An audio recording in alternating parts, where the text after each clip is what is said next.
It's Tuesday, April 7th, 2020. I'm David Knight, your host. And, it's kind of interesting. I mentioned it's Tuesday, April the 7th. It's probably about 3 weeks ago that we had a story here on InfoWars, went viral. I had a cybersecurity expert show me a picture of a wristband for daily testing.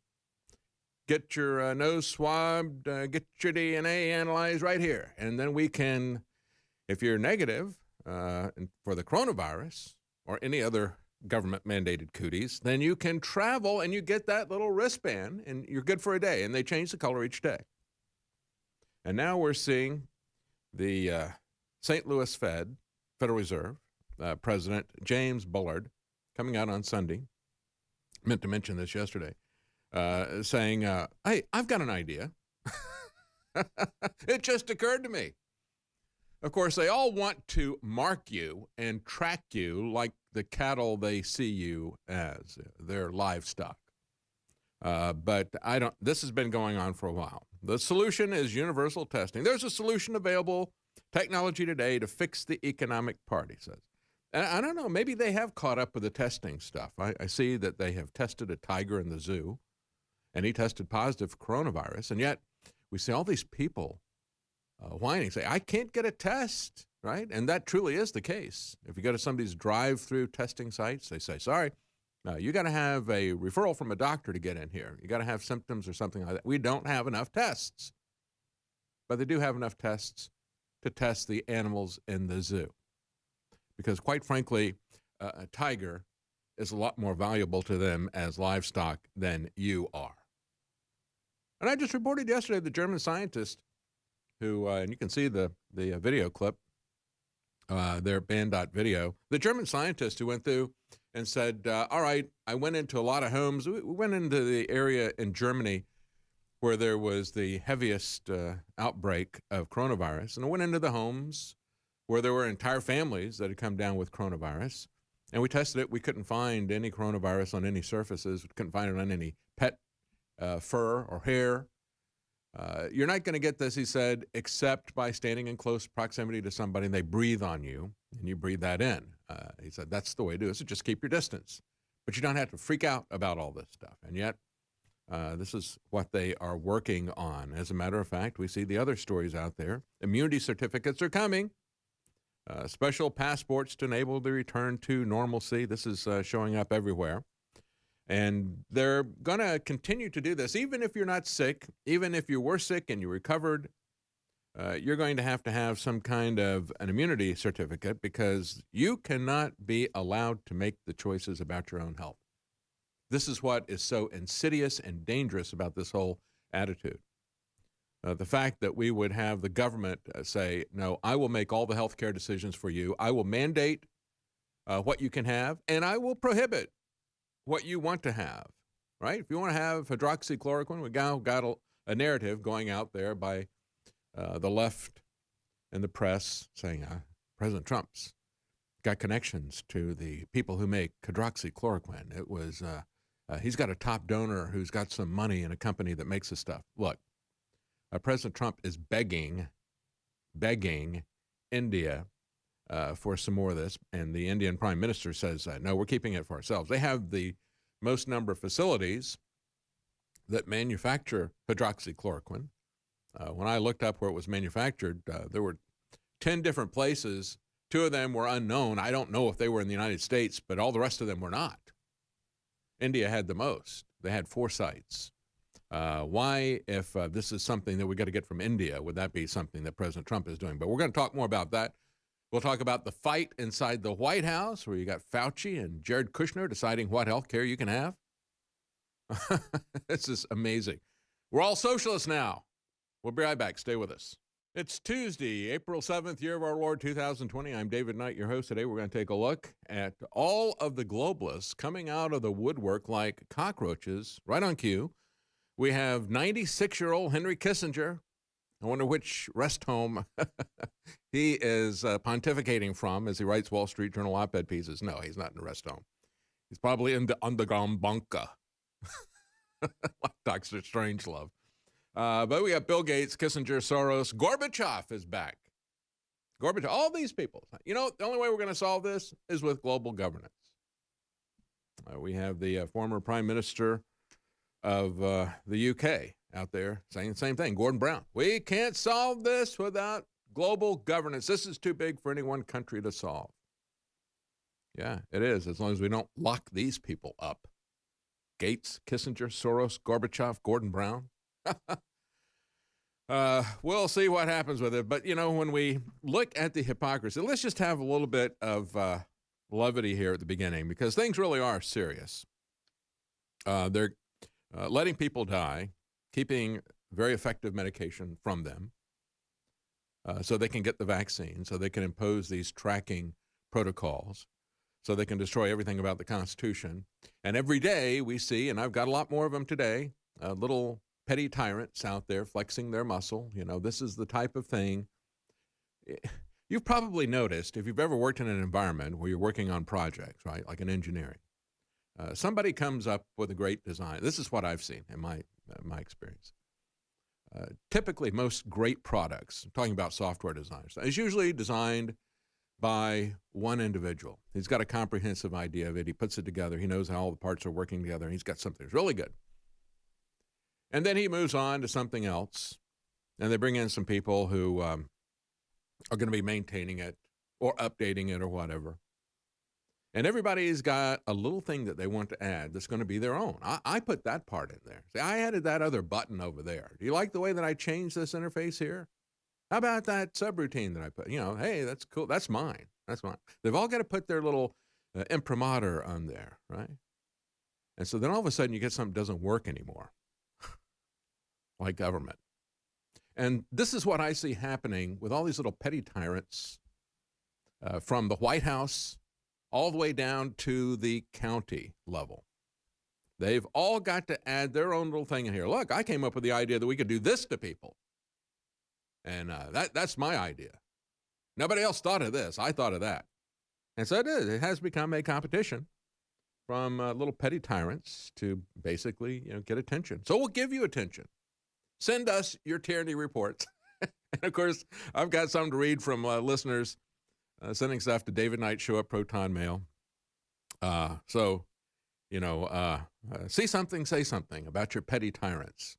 We're going to give these people the attention that they deserve. And one example of the comical hypocrisy is the headline from Breitbart: "Reporters without masks grill Trump for not wearing a mask." That basically says it all. We don't need to get any deeper into that article. That says it all. And then we've got Joe Biden's virus advisor, Ron Klain. What was he saying back in February? Well, you know, he doesn't have a medical background. None of these people do, right? But they're going to decide your health care for you. They're going to decide what you're going to be allowed to have and what you're not going to be allowed to have. They're going to take away your choices. They're going to take away your travel, your freedom, your Constitution, your Bill of Rights. But he was saying, this guy that doesn't have a medical background, this political operative, this lawyer, that was the Ebola czar under Barack Obama. We're lucky we didn't all die with that, folks. We dodged the bullet. Yeah, imagine. Anyway, no, they weren't ready yet. Look, you and I both know what would have happened if, even with Ebola, something where 80% of the people who get it die because their insides turn into liquid, you know, like Carlin was talking about yesterday on the comedy thing. Yeah, it literally happened, George. Should have seen it. But if Obama had tried to institute what he's doing right now, even with Ebola, something far more serious than what we're talking about now, far, far more serious. Oh yeah, we're talking about, look at this. My actual flu data shows 10% of the people who get it die. But I'm going to estimate that number of people that we think have it that we haven't tested. I'm going to estimate that number up by a factor of 100. So it says that we have 0.1% of the people die every year from flu. Then I'm going to compare that to the actual numbers that I've tested for coronavirus and say that it's 1.5%. See, coronavirus is 10 times more deadly than regular flu, not 10 times less deadly.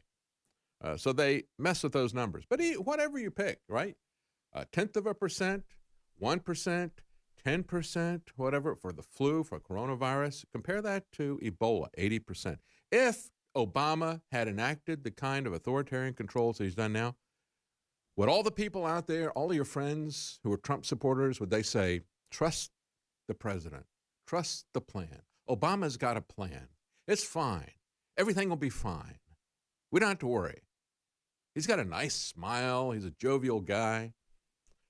It's great. I trust Obama. It's why they have to do this kind of stuff under people like Trump and Nixon. You know, the wage and price controls, taking us off the gold standard, opening up China, on and on and on. I could go. The creation of the EPA, the creation of the Department of Energy, all these different things, the creation of the war on drugs, all that stuff. Put it in under Nixon. Yeah, because it was actually Kissinger who was president. But let's talk about Ron Klain, the Ebola czar for Barack Obama. What did he say about this? Because he's now an advisor to Biden on the virus. He's the virus advisor because he was the Ebola czar. He said, we don't have a COVID-19 epidemic in the U.S. We're starting to see a fear epidemic. And then he praised New York City Mayor Bill de Blasio's call to go to Chinatown, to go shopping, to stand with your neighbors. Same thing that Nancy Pelosi did, right? Pelosi and Bill de Blasio, let's go to Chinatown, right? Let's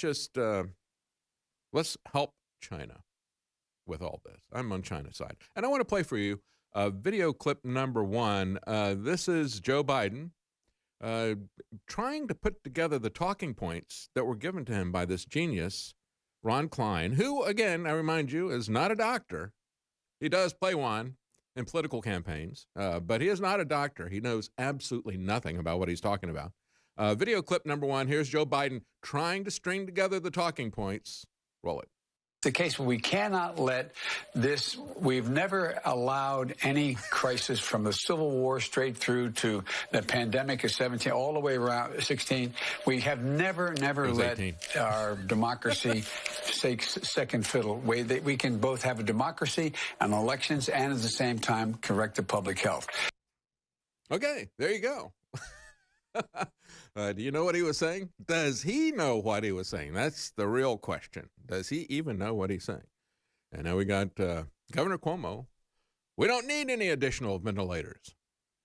Yeah, he's stolen them from other places. You know, when I saw Boris Johnson and the sad reports about what was happening with him as he's now in intensive care, and some of the people were saying he may be put on a ventilator. They were talking about how that is really a death sentence.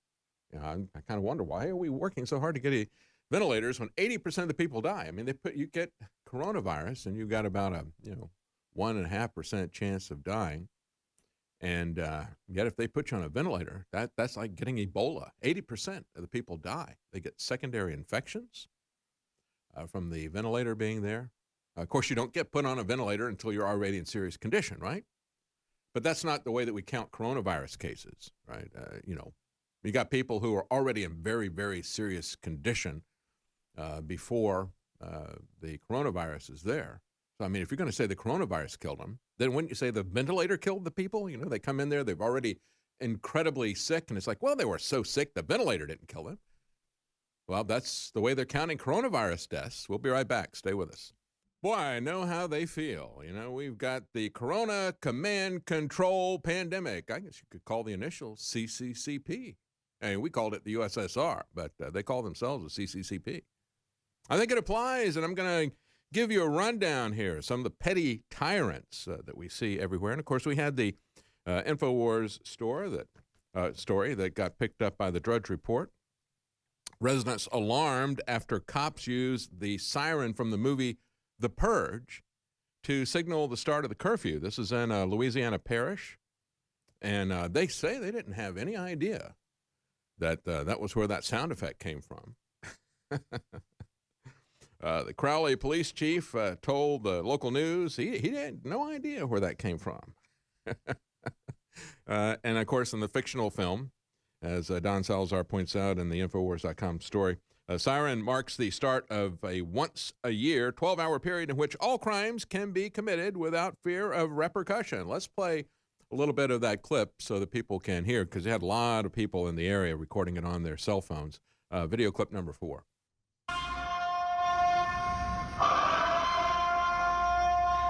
There you go. If you've seen the movie, you know what that's about.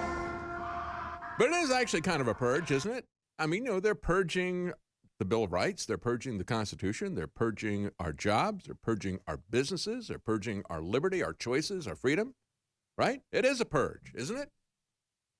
And the people who are the most violent in society, the government workers, have been given free rein to do whatever they want. And one of the things that they're doing is letting people out of prison. As Free Thought Project points out, you got high-level child rapists are being released from prison, because of COVID-19. It is the purge. It is the purge. Hey, get out of jail free. Even to child rapists. The one person they're not putting out of jail? I mean, they emptied the prisons there in Belmarsh and all this. Not Julian Assange. No. They want him. They want him to catch it. Over the past 2 weeks, reports Free Thought Project, nonviolent inmates have been released from prisons across the country in an attempt to prevent massive outbreaks behind bars because they saw what happened in Italy, right? In Italy, we read about this atmosphere of fear and anxiety with the inmates over the virus. They had an emergency ban on visitors. So they had prison riots, they had prison escapes, and so forth. So they just said, well, heck with this. This is just too tough. These guys are not happy. They're rioting. They're breaking out of jail. Let's just let them go.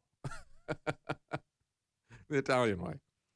In L.A., you got inmates with 30 days or less on their sentences are being set free. Anybody with a bail of $50,000 or less is being set free. In New York, Brooklyn District Attorney Eric Gonzalez said low-level offenses that don't jeopardize public safety will not be prosecuted at all. Except for the truckers who are tired and they have nowhere to park and sleep so they don't wreck and kill somebody, including themselves. They've closed all the rest areas, so they pull over in the New York City neighborhoods, and the police show up, harass them, fine them, and steal what they're carrying. Took it. Yeah. So we don't want to really, low-level offenders. We don't want them in jail.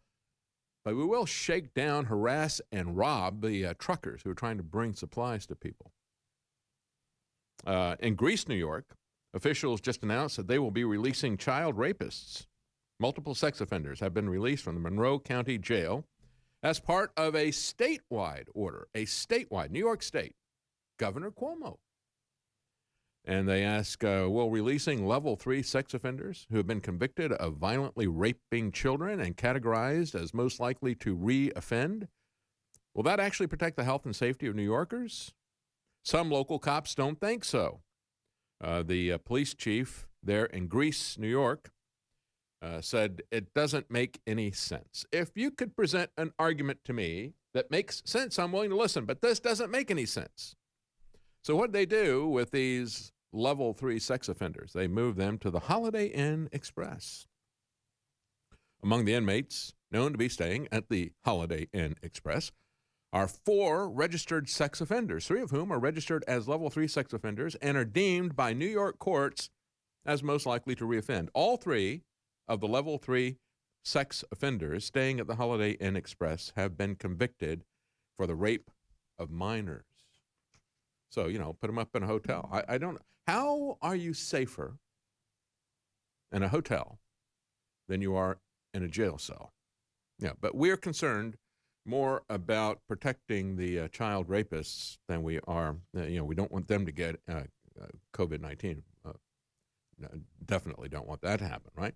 In Baltimore, we have officials approving a spy plane to collect images of the city under the mandatory lockdown just to make sure that everybody's complying. Remember last week I pointed out how they had harassed a 74-year-old black pastor.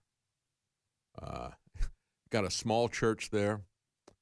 They only had 10 people in the church, which was in compliance with these arbitrary orders from our Soviet masters here. And yet, because the church was open, they had 4 police cars, 8 police officers swarm. He said it was like a drug raid, and busted up those elderly black people worshiping in a Baptist church. Can't have that in Maryland. Can't have that in Baltimore, right? As Zero Hedge points out, for years we've been documenting how spy planes have been flying over Baltimore, transforming the region into a surveillance state. The federal government has used spy planes to monitor the 2015 riots in Baltimore. Even before the planes, the military was flying massive spy blimps over Baltimore to, quote, detect cruise missiles. Yeah, that's it. That's the story. Would you believe? Yeah, get smart, folks. Baltimore is dealing with several public health crises. Besides the cops, 8 cops threatening 10 elderly church worshipers, who have to have, by the way, 5 security guards that they kept outside, for social distancing. So that those 10 people in the church have to have 5 security guards because why? Crime is so bad in Baltimore. But what do? Oh, they bust up those elderly Christians. Anyway, they've got a murder epidemic besides the COVID-19, but they're going to be focusing on the COVID-19. They're not going to be focusing on the murder epidemic. Civil liberties advocates were quick to criticize the spy plane program that would allow up to 3 planes circling Baltimore with large optical sensors capturing images of 32 square miles, monitoring everyone and everything that moves. David Roca, an attorney for the ACLU of Maryland, said it was absurd for Baltimore to approve the spy plane program. He says this includes the most far-reaching surveillance technology in the country during the viral outbreak. He said, yeah, it is vital to their plans, isn't it? Roca said that each spy plane has military technology that was developed for the Middle East wars and tracks objects and cars and people and remembers it and maps it. I am reminded of somebody who was one of the founders of this country, and he said, the instruments of oppression abroad will be brought back to the United States, and we are seeing it in spades now, aren't we? Always happens. All of that stuff. They do the proof of concept over there with the unconstitutional, undeclared, unending wars, and they bring it back against us because this war is against you and I. I was just talking about Baltimore and how they're going real high tech. I mean, they're going state-of-the-art drones, 3 of them flying all the time. The same type of weaponized surveillance that the military has used in their unending Middle East wars, but now they've got a new war. Yeah, President Trump said he is a wartime president. And as I pointed out, this war is not fighting a virus. This is a war against you, against the Constitution, against the Bill of Rights, against every freedom that you thought you had. It is a complete overturning of our order. It is a war against our economy. And the end game we're going to get to today is, this group of globalists, Gates, Kissinger, Soros, Gorbachev, all these people out there, New World Order. We got the New World Order. But now also, it's not just Detroit, it's or Baltimore. Detroit also has planes doing flyovers and video surveillance. And I said, we're going to have to deal, the mayor said, we're going to have to deal far more strictly with enforcing the governor's executive order for social distancing. We got orders, and we're going to use more force against you every day. We're going to ramp this up constantly. I expect the police department to be very strong in dealing with groups that are gathered and who have no reason to be in public. Do I have to give you a reason to be in public, Mayor? I don't have to give you a reason. You have to give me a reason as to why you are overthrowing the Constitution. I don't have government-granted privileges to be in public. If you think you've got martial law, then have the decency to declare the war against the American people, but you don't. Ever since World War II, we haven't had any declared wars, really. We've had police actions, right? That's what Korea was. It was a police action. And this is a police action. Don't expect them to ever declare martial law. They'll never do it. Just like they don't declare any of these other wars. But it is a war, and it has already become a war against the American people. If we have to close parks, we'll close parks, he said. Well, they've already closed parks around here. Rangers are not out there policing with a tape measure, said the park superintendent. Oh, no? Well, I had a listener who sent me a letter. And he said, I want to give you an update as to what's going on in the greater Detroit area. Where they said, no, we're not out there with tape measures, measuring people. Oh, really? He said, yesterday I went fishing in an effort to feed myself without succumbing to total government reliance since I can't work for a living. You know, they've shut that down. Sorry, we've shut down your place of employment. Just like that. Thank you, President Trump. Great job honoring the oath you took to the Constitution. When I came in with a friend, informed me the local news had just run a segment on our Department of Natural Resources crackdown on local fishermen sharing a boat with someone not sharing their address. Yeah, they're not using a tape measure. They have other means, right? That is to say that they were apparently demanding identification from every fisherman on every boat. They stopped and escorted those who were in violation to the shore. So if you got two people on a boat and they don't share the same home address on their driver's license, violation here. They threatened $1,000 fines. This, by the way, is a recurring theme. It seems like most of these corona tyrants, there's kind of an unwritten rule. I've only seen one exception to this, and we'll get to that. It's in the stack here. But without other exceptions, you know, whether you're talking about a little petty dictator down in Bastrop, Judge Pape, or it's always a 6-month in jail and $1,000 fine, right, for these misdemeanors. And, of course, you know, with it being a bureaucrat, you don't get any due process. You just get red flagged, get fined. You don't have a presumption of innocence. You don't get a trial. I say so. The law is in my mouth, right? That's the essence of a dictator. I didn't pass a law. I didn't declare martial law. We didn't have your elected representatives get together and pass any laws. We're just bureaucrats with titles, and this is what I say, and what I say goes. And if you don't do what I say, it's a $1,000 fine and 6 months in jail, max. Your attitude has been noticed, citizen. I will give you the maximum fine here. And so they said all the while, going back to this letter from a listener, all the while, they're enforcing the requirement of citizens to purchase licenses from the government to attempt to catch fish, which the compassionate governor will not defer for us during this time of emergency. You still got to buy your permission to go fishing. But now if you got people in the boat with two different addresses on their driver's license, now you haven't social distanced yourself enough, and so we're going to threaten you with fines. He said, I'm outraged to the point of losing sleep over the demise of the republic that I once loved, and more so over our contentment toward its death. I have called upon everyone I know whom I presumed shared similar ideals, and I've had this sent to me, this type of complaint, from so many people who said, I can't believe that the people that I was working with trying to fight for the Second Amendment or you name it, fill in the blank, some civil liberty. And they're just rolling over and letting this go because they're scared to death. They're just over in the corner peeing on themselves. Anyway, he goes, I have called upon everyone I know, those whom I presumed shared similar ideals, to join me in taking to the street and protest, and I have been met with every response except in the affirmative.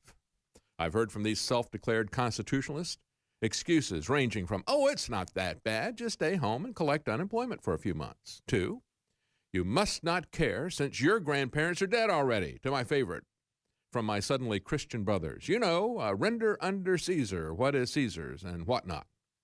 God installed all of our leaders for his will. Just obey Romans 13. Well, Romans 13 says you obey the legitimate government. The legitimate government, the king of our country, is the Constitution. These people who are doing this are stewards, unfaithful stewards, who are usurping power that they don't have in violation of their oath to the king, to the Constitution. Anyway, he says, I have reached the conclusion that I must be the only man in Michigan who does not desire slavery. I'm now conflicted in that perhaps demanding someone else be free is in fact itself a form of enslavement. So yeah, that's right. You know, if these people don't want to be free, then that's the sad state of affairs. You know, when we look at all of this, again, I go back to civil asset forfeiture, isn't it? Why does it go back to civil asset forfeiture?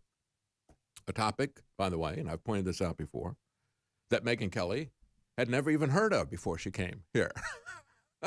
I was just flabbergasted. I've always thought the civil asset forfeiture was such a dangerous precedent and very widespread. I mean, it's billions of dollars that they are stealing from the American people. Homes, cars, cash, you name it. It's even worse when it's done to steal your children without due process.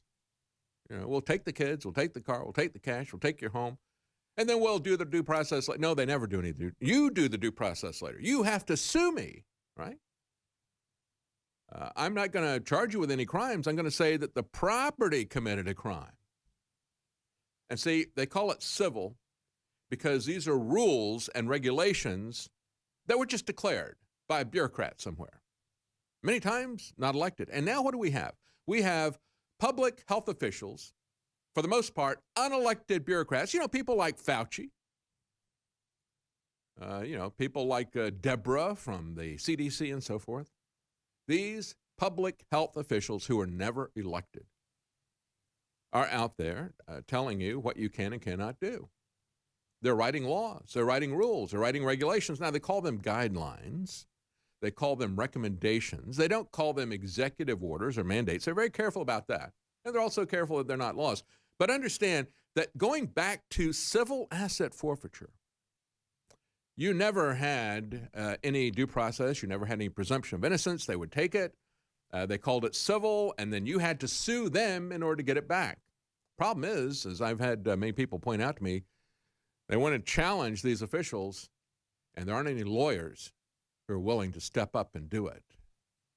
Yeah, it's kind of like they're afraid of that, kind of like they're afraid of jury nullification, these lawyers. We'll be right back. Stay with us. Okay, I was talking about civil asset forfeiture. One of the reasons I did that, I'm going down through the petty tyrants list. Look, if the cops can steal from you, and they don't have to charge you with a crime, of course they don't find you guilty. They don't even charge you with a crime. It's called civil asset forfeiture. And if they can do this, and they have done it, now for decades, doing it going back to the Reagan administration, that's when they invented that fiction that you could charge inanimate objects with a crime. If you look at these orders, U.S. government versus $5,000 cash, U.S. government versus Learjet, serial number, blah, blah, blah. They were the criminals. They take it. You have to sue them in civil court. You got to, you're taken, your assets are taken from you. Kind of like we see happening now. Isn't that interesting? And then even though they put you out of business, you've got to come up with the money to sue them. That's one of the reasons why in a lot of cities like Detroit and elsewhere, they typically confiscate cars at around $1,000 because you have to spend $1,000 to challenge the order. And so they're, making it not worth your while to sue them in court. But we've accepted civil asset forfeiture. Nobody in the mainstream media talks about it at all. It's the thing that doesn't exist, the elephant in the room. Megyn Kelly just is... What are you talking about? I've never heard of that before. And so now, after we've tolerated that for decades, we now have what I would call societal asset forfeiture.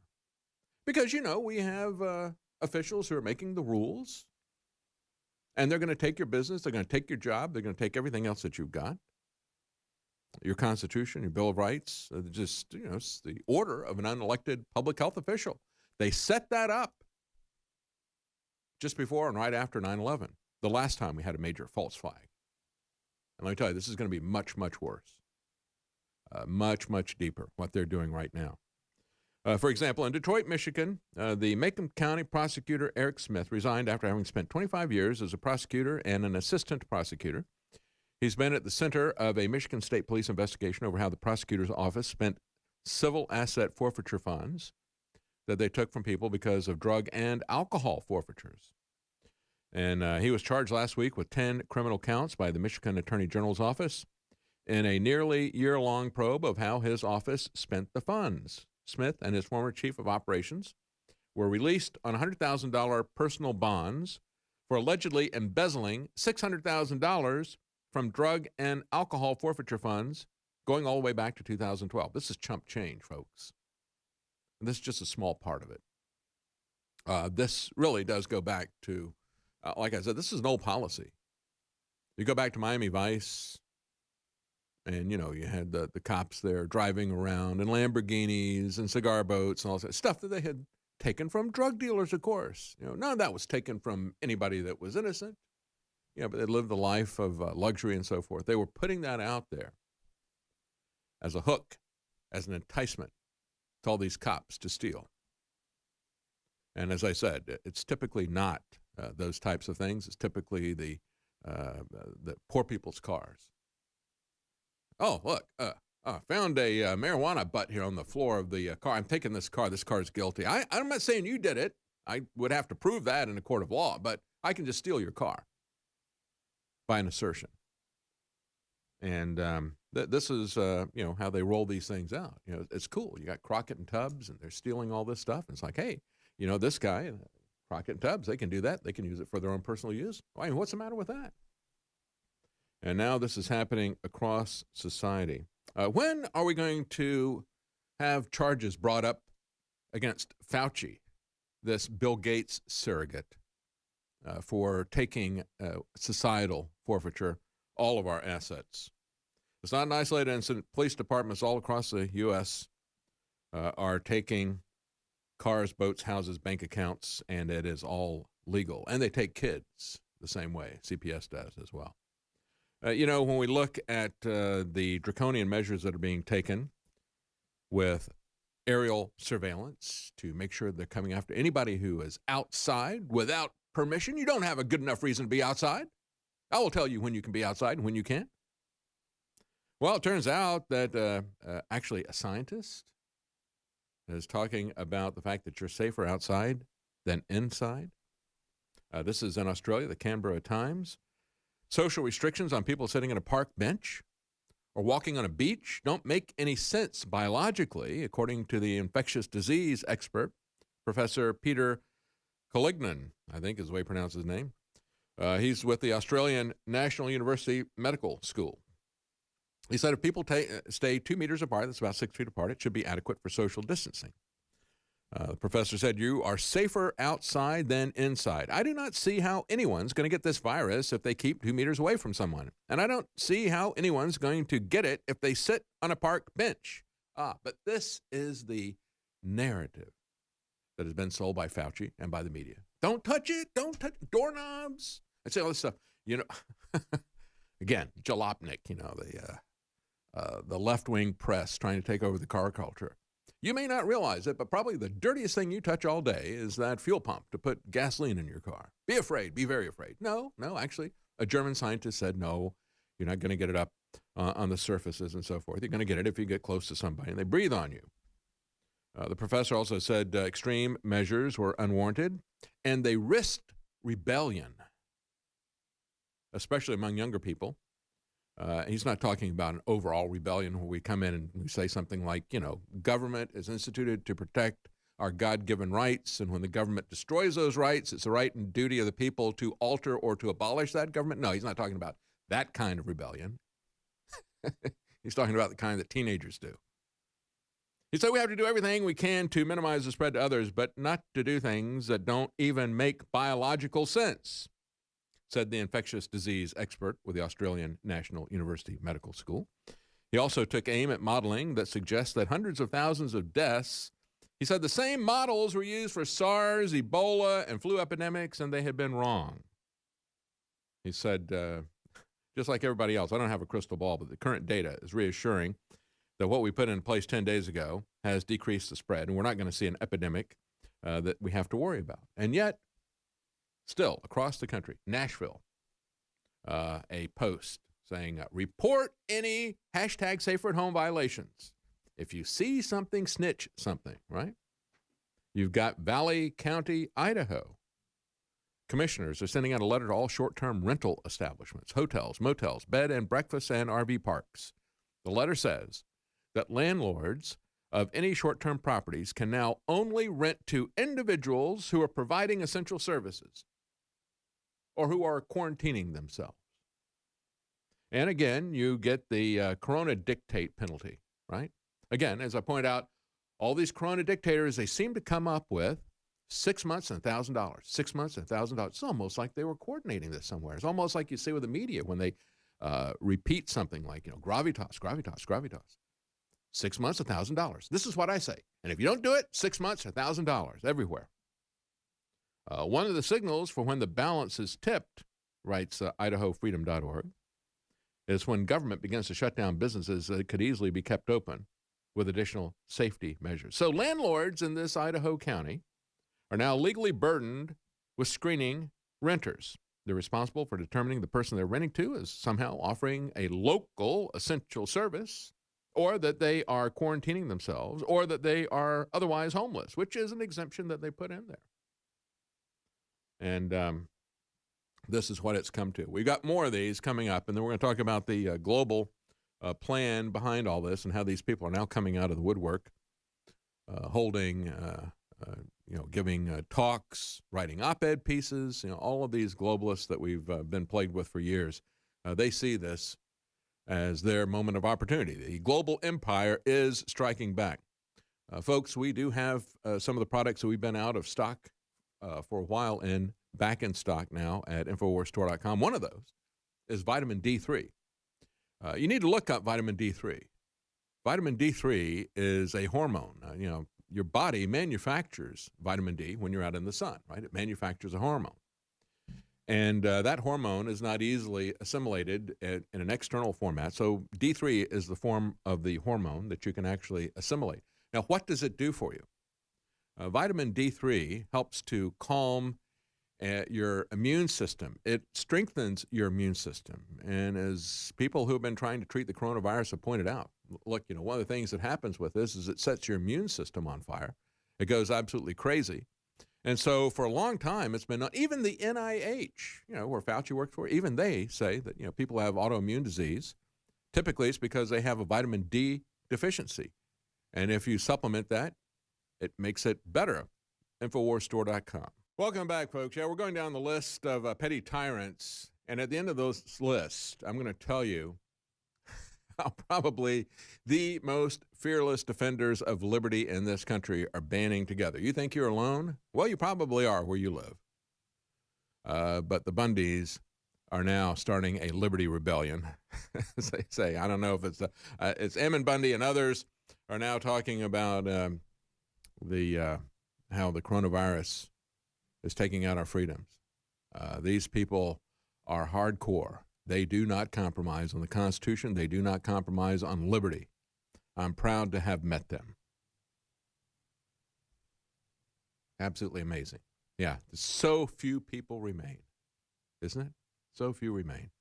So we're going to talk about that when we get to the list, at the end of the list of these petty tyrants. But going back to Idaho, they've got county commissioners just saying, you can only rent to individuals that we have approved of. And again, you get the standard corona fine, 6 months, $1,000 in jail. We've got a dad in Arkansas, Fort Smith, Arkansas, reports that Free Thought Project, getting food for his kids. 6 cops turn up to harass him.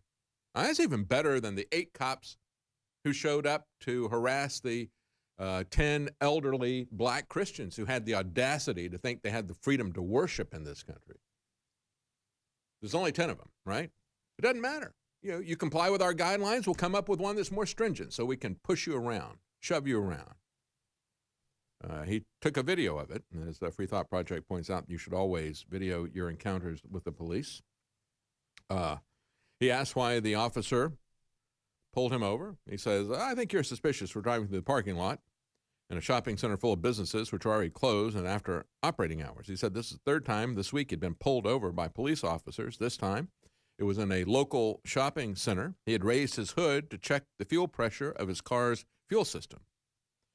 And he says, and part of this video is very long, we're not going to play it. He says, if you serve and protect, you're not doing either of those things right now. You're violating my constitutional rights and barking commands at me right now. I'm a human being. Yeah, we have human rights that were given to us by our Creator. That's the principle on which this country was founded. He pulled over in an empty parking lot for 8 minutes as they were wasting his time. He said 4 more officers eventually arrived. He explained that he had just changed his fuel filter and was losing fuel pressure in the fuel system when he's pulled over in a vacant lot to evaluate the system. He said, I'll tell you, my name is Luke. He refused to give them any ID. He says, I'll tell you, my name is Luke, and I'm on my way home to eat food with my children on my birthday. I want to go home. I've done nothing wrong. I'm sick of this. This has already happened twice this week before. Well, as I said, the typical fine is $1,000 and 6 months in jail, except in Colorado, one county there, Gunnison County. They've upped it a bit. Not 6 months, but 18 months in jail. And not $1,000, but $5,000. And what do the petty tyrants in Gunnison County want to fine you for? Well, merely for visiting. They roll out the unwelcome mat. They said any non-residents and tourists must stay out. And I like the way that this public health dictator put it. They call him the actual official title is the public health director, but it's a public health dictator. The law is in my mouth. What I say goes. Right? I don't have to pass a law. You don't get to elect me or unelect me. There's not going to be any deliberation about this. I just say this is what's going to happen, and it's going to happen. The public health dictator finds that non-residents, visitors, and non-resident homeowners from lower altitudes. I'm sorry, but you're from too low an altitude. Yeah, get off your high and mighty horse. It's not the altitude, it's your attitude. Public health dictator. Public health dictator. We'll be right back. Stay with us. Welcome back. Here's some good news, a temporary respite from the petty tyrants and public health dictators. A sheriff rebels against the governor. We will not be setting up a police state. This is an article from WND. The story comes out of Franklin County, Maine. Scott Nichols, the sheriff of Franklin County. And there were orders that were put out by the Democrat governor of Maine, Janet Mills, on Friday, an executive order that requires all out-of-state travelers to self-quarantine for 14 days to lessen the chance of transmitting coronavirus. I just reported to you how in one county in Colorado, Gunnison County, if you are from a lower altitude than us, you are clearly inferior. You are an out-of-town resident, and we'll lock you. You come here, we'll lock you up for 18 months and $5,000 fine, right? And so the Democrat governor of Maine is trying to do that as well. But, of course, she goes with the standard corona penalty. 6 months, $1,000. Isn't that funny? They just typically come up with that. There's nothing to see here. There's no central coordination of this pandemic, is there? 6 months, $1,000. This is what I say. 6 months, $1,000. If you don't jump as high as I say jump. But the sheriff of Franklin County, Maine, a Republican, Sheriff Nichols, said the travel ban smacked to the kind of government that Americans fight against and not obey. This is my kind of sheriff. That's right. These are the kind of orders we fight against. These are not the kind of orders that we obey. Good for him. Finally, somebody who takes his oath to the Constitution seriously. Sheriff Nichols, Franklin County, Maine. He posted his manifesto on the Franklin County Sheriff's Office Facebook page. We will not be setting up a police state, period, he said, all uppercase. The sheriff's office will not purposely go out and stop vehicles because they're on the road and stop and ask why the people are out and about. To do this puts our officers at risk. This is not Nazi Germany or Soviet Russia, where you have to be asked for your papers. Right? That's exactly what's going on. Boy, this guy nailed it. He nailed it. Your identity papers, please. Do you hold your cigarette like this? Oh, I can tell you are Auslander, right? Anyway, the sheriff's office will not go out and stop vehicles. He said what we will take action on, if needed, are those rare situations where there's a lot of people overtly hanging out in public. He says, even in that case, we will first educate and try to disperse the group. We will avoid arrests until absolutely necessary. And he goes on, please use common sense with this. Yeah, common sense. Wouldn't that be nice? Wouldn't it be nice if we could, make sense common again? Seems like I heard somebody say that somewhere. Less driving amid the outbreak is hurting red light camera revenue. And this is interesting because the Australian company is the one that's being hurt because they're not fleecing American and Canadian drivers. You have to understand that a lot of this stuff, these red light camera bandits, that's what they are. They're bandits. They're thieves and robbers, highway robbers. Just like the civil asset forfeiture cops. No, they're robbers. But, it's most of these toll roads in this country are owned by a company out of Spain. A lot of them have foreign ownership, but that is the largest owner of toll roads and the largest owner of the traffic safety programs, so the red light cameras, issuing people traffic tickets. That's out of Australia. Redflex. They operate in roughly 100 U.S. and Canadian cities. They have warned that because of less traffic, the pandemic will be a stress on their balance sheet. Oh, I'm so sorry. I wish we could make them go out of business. We anticipate our revenue from these contracts will be impacted. Shares of the unconstitutionally predatory company's stock have been in free fall, writes Free Thought Project, since the beginning of the year, toppling nearly 50%. The CEO, Mark Talbot, told investors that travel restrictions are hurting plans for the future. We had lots of plans. We were going to build big homes and nice cars and all this kind of, with money that we stole from you because we entrapped you.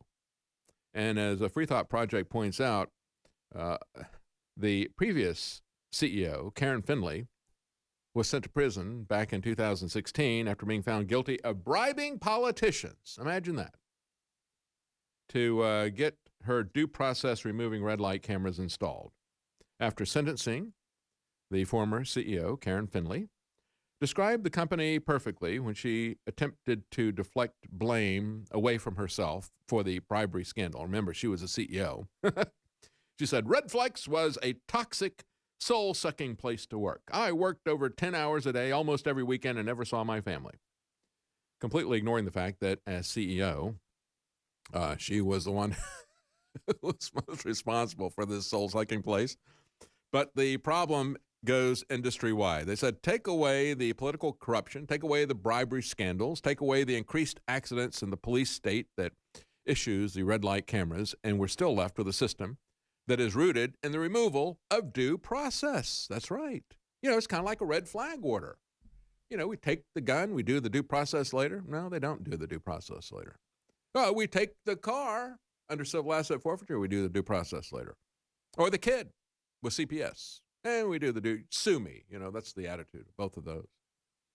And so, instead of a red flag process, they just got the red light process to rob you and to deprive you of due process, because you don't have due process.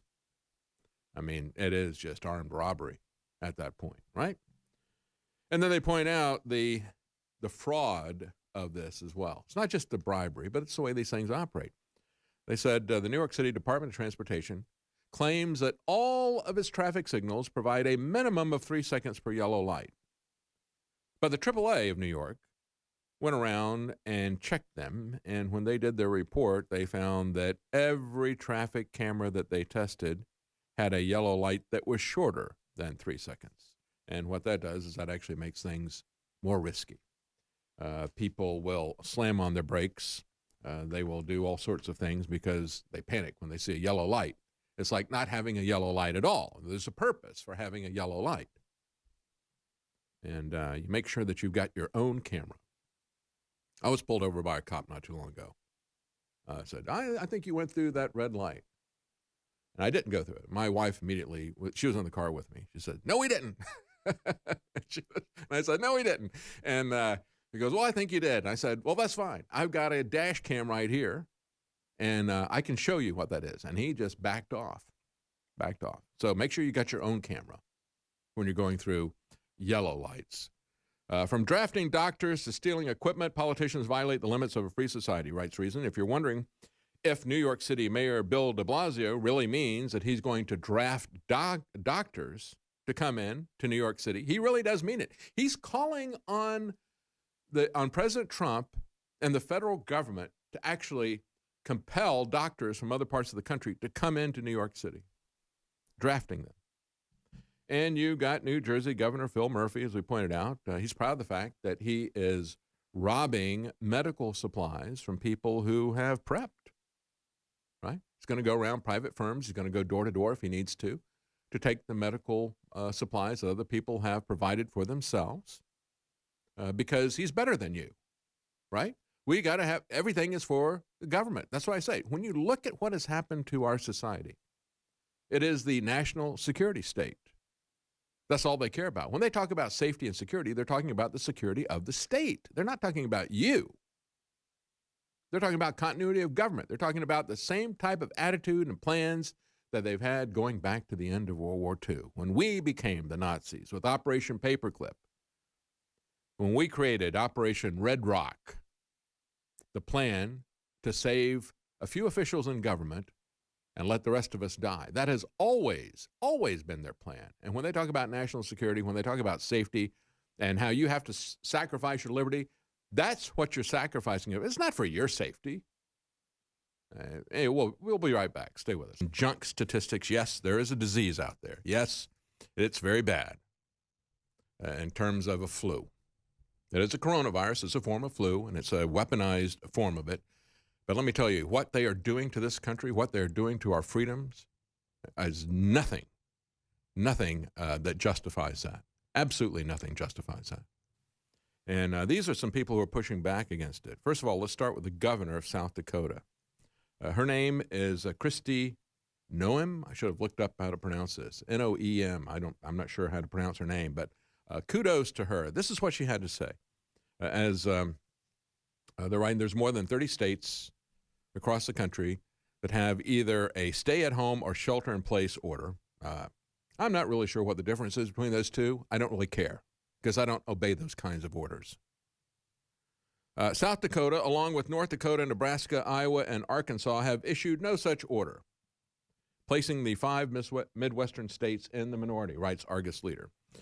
South Dakota is not New York City, said the governor of South Dakota, Governor Kristi Noem, will say. I'm sorry if I'm pronouncing your name wrong, because I really do agree with what you have to say.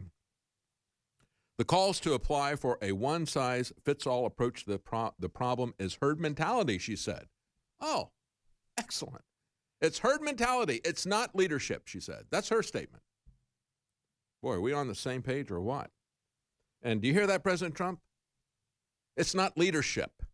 You're following the herd. You're following the orders of a guy who has no authority in this area, a deep state bureaucrat who's been in, we got his picture with Gates, with Soros, with the Rockefellers, with Hillary Clinton, the love letters that he wrote to Hillary Clinton. This guy is as deep a state swamp creature as you're going to find anywhere. Fauci. You got to fire him. Hashtag fire Fauci. Hashtag Fauci fraud. All over Twitter. It's just herd mentality. This is not leadership, President Trump. There he is. There's a picture. Look at all those people he's hanging out with. A lot of big media figures there as well.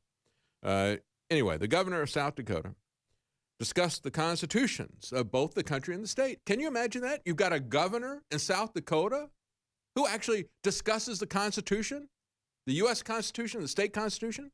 Can you imagine if President Trump said something about that? Have you ever heard him even use the word Constitution? I can't recall. I don't know if he knows it exists. Certainly not after these several weeks. I don't think he knows that it exists or cares. I don't know which is more frightening, to be that stupid or to be that complicit. Anyway, she said this is not leadership, it's herd mentality. Talked about the Constitution. She said, we are going to prevent draconian measures, much like the Chinese government has done. And then she went on to say, actions like we have seen European governments take that limit citizens' rights. So she says, we're not going to be China. We're not going to be Europe.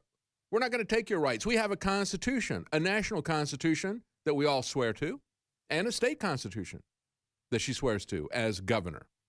Our constitution, she said, ensures that the citizen's right is protected. I agree with the role of our government as set forth in our state and in our national constitution.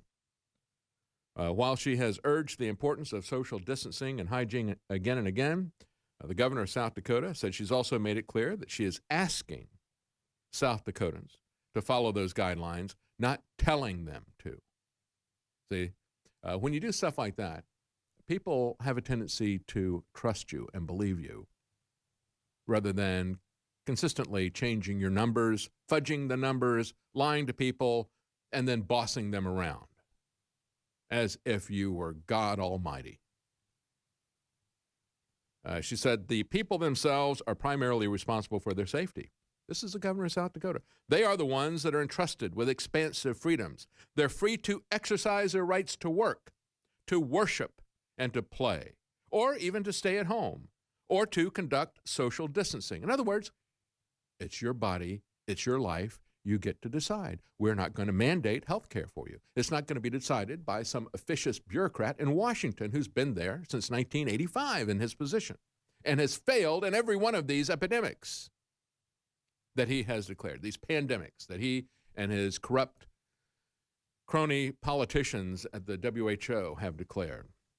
Our sense of personal responsibility, our resiliency, and our already sparse population density here in South Dakota put us in a great position to be able to manage this. Well, you know, the best thing they got going for them in South Dakota is a governor who actually realizes that she took an oath to the Constitution and respects that and respects other people's freedoms and said, I can't boss people around. I don't have that authority. And you don't have that authority either, President Trump. And none of these governors have that authority. None of these mayors, none of these local county public health officials, none of them have that kind of authority. And I'm glad to see that the Bundys are standing up to this. They are, again, at the core, at the tip of the spear, fighting for your freedoms. That's why they tried to overthrow due process and lock them up. That's the federal government doing that to them, because the federal government is the biggest threat to your freedom. Not any foreign government. It's our own federal government that sees you as the enemy, sees the Bundys as the enemy. And here's New York Times saying, hey, inside an old factory building north of Boise, Idaho, a few dozen people gathered last week to hear from Emmett Bundy. The meeting, which appeared to violate orders by the governor, Brad Little of Idaho. See, here's New York Times snitching. Hey, they have violated your orders. What are you going to do about it? Huh? To avoid group gatherings was an assertion of what Mr. Bundy said was a constitutional right to peacefully assemble. So they don't want us to get together. We have to get together to talk about what we're going to do to resist their usurpation, their orders that they don't have the authority to put out there. Yeah, they got a lot of power, but they have zero authority. And so they don't want you to get together. They want to criminalize that. Mr. Bundy said he also hoped to create a network of people who are ready to come to the aid of those who are facing closure of their businesses or other interference from the government as a result of the coronavirus outbreak. He said if it gets bad enough and our rights are infringed upon enough, we can physically stand in defense of whatever way we need to, but we hope we don't have to get there. See, that's the bottom line, folks. Freedom is never given. Freedom is always taken. And as the founders reminded us, words on a paper aren't going to do anything. Ultimately, it is force that is required. And it's hopefully it isn't going to come to that. Hopefully they're not going to take our guns because, you know, an armed population is a deterrent, just like having nuclear weapons was a deterrent to Russia, to the Soviet Union, launching missiles, and vice versa. An armed population is a deterrent to a government if it's got half a brain and doesn't want a civil war. We'll be right back. Stay with us. Welcome back. I just read you the outstanding statements by the governor of South Dakota. I didn't know we had any politicians like that left in America that had actually took the Constitution seriously and individual liberty seriously and said, look, you know, we're going to try to encourage people to do what is safe. We're going to try to educate them, but it's ultimately their decision. I don't have the authority to do the types of things that are being done in other states. Unfortunately, all the rest of the states pretty much have usurped authority that they don't have. I talked about how we have Emmett Bundy and others in Idaho who are pushing back on these unconstitutional orders. And we also have sheriffs who are out there saying, look, we're not going to do this. I believe in the Constitution. Basically, we had sheriffs saying the same thing that the governor of South Dakota said. But we've also got sheriffs who are doing the wrong thing. And like we see with Emmett Bundy and others putting pressure against the sheriff, you have in L.A., you have the L.A. County Sheriff, Alex Villanova, issued an attack on the Second Amendment last week when he ordered all gun stores to close their doors. Also, you had California Governor Gavin Newsom, because we're talking about California here, list all essential businesses, and, of course, gun stores are not there. And, of course, churches are not essential either, right? Good news is, however, the gun store owners were refusing to close. The NRA also filed a federal lawsuit against the L.A. sheriff, saying that his actions violated the constitutionally guaranteed right to bear arms. And this week, the sheriff of L.A. backed down. So, you've got liquor stores that are necessary, but, not a gun store. And so the question when we look at all of this is what is being done here? And you all know, because I've said this many times, that the model is being put out there by China. China has become the template for everything that is being done here. And I was actually kind of surprised to see an op-ed piece by Charles Hugh Smith on Zero Hedge. If lockdown is a needless overreaction, then why did China do it? Because China would never do anything that was needless. China, under these authoritarian dictators, they would never do anything that was not in the interest of their people or in the interest of their economy. And I just have to say, Charles, here's the reasoning of the lockdown, he said, of those who think that this is needless. Let me summarize it, he says. Number one, the lockdown is based on poorly executed extrapolations of faulty data. And outright statistical lies. When they compare the estimated to the actual to show that the coronavirus is 10 times more dangerous than the regular flu. Or when they cite individual numbers of deaths without talking about how many people are tested. Or when they start to make all kinds of projections without even having tests, Charles. Yeah, that's faulty data. And he says, so therefore, number two, the lockdown is doing far more economic damage than just simply letting the pandemic run its course. Number three, he says, alternatively, the pandemic and the lockdown are planned operations of elites, the goal being to further consolidate New World Order control in the hands of the few. He said all of this fails because we have to ask, why would China lock down half of its economy? Well, I've already answered that I've already answered that for you, Charles. I pointed out that, the banks triggered the meltdown. First, they came up with the financial instruments that were criminal in and of themselves, collateralized mortgages and so forth. Instead of passing around mortgages, what they did was they basically just put them all in a big hopper and turned the blender on so you couldn't tell what was what. And they threw a bunch of garbage in there to conceal it. And then after they had played that game long enough, they basically just pulled the plug. And I remember when it happened. We had some neighbors of ours, and they said, we just refinanced. You wouldn't believe how low this interest rate was. We were able to refinance, take some cash out, and our monthly payment dropped significantly. I said, all right, we'll look into it. So we call them up, and they go, no, we're not doing loans anymore. We just reevaluated the entire real estate. I mean, this was less than a week. They just did it like that, pull the plug. And I said, why are they doing that? If they do that and they make it so that nobody can buy mortgages, then that's going to crash the entire market. And, of course, it did. But the big banks didn't lose any money, did they? They were made whole. As a matter of fact, they love to talk about how they paid back all of the bailout money, except they paid it back with money that they got for free from the Federal Reserve.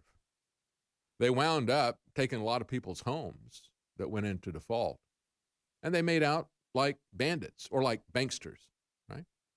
And so when we look at this, Charles, I think that China is going to do just fine.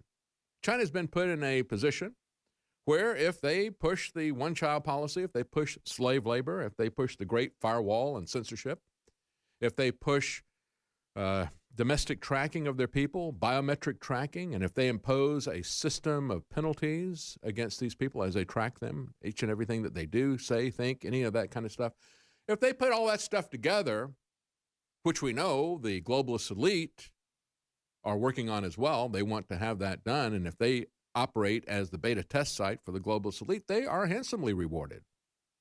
It may be something that really destroys the lives of the people in China, and it does, just like this is something that is destroying the lives of Americans here, but the globalist elite, they're going to do just fine.